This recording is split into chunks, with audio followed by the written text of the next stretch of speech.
Evening students, তোমাদের special supplementary এক্সামের notification এসে গেছে। এটা শুরু হচ্ছে 26 অক্টোবর 2025 থেকে এবং যেটা চলবে 10 সেপ্টেম্বর 2025। সো স্টুডেন্ট, তোমাদের যে সমস্ত সেমিস্টারে অর্থাৎ 1st to 6 সেমিস্টারের মধ্যে যে কোনো সেমিস্টারে যে পেপারে তোমাদের সাপ্লি বা ব্যাক আছে, তোমরা সেই পেপারটা এই স্পেশাল সাপ্লিমেন্টারি এক্সামের মাধ্যমে সেই পেপারে এক্সাম দিয়ে পেপারটা ক্লিয়ার করতে পারো। সো এই এক্সামটা তোমাদের কলেজেই হবে।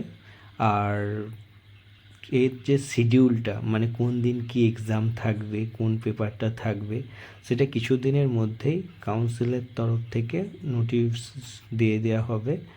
আর প্রত্যেক স্টুডেন্টকে তাদের স্পেশাল সাপ্লিমেন্টারি এক্সাম তোমরা ভালো করে দাও, যাতে তোমাদের ব্যাক পেপারগুলো ক্লিয়ার হয়ে যায়। এর বেশি কিছু জানার হলে তোমরা আমাদের চ্যানেলকে ফলো করতে পারো এবং যা নোটিফিকেশান কাউন্সিলের আসবে সেটা সব থেকে আগে পেতে এই চ্যানেলকে তোমরা ফলো করে রাখতে পারো।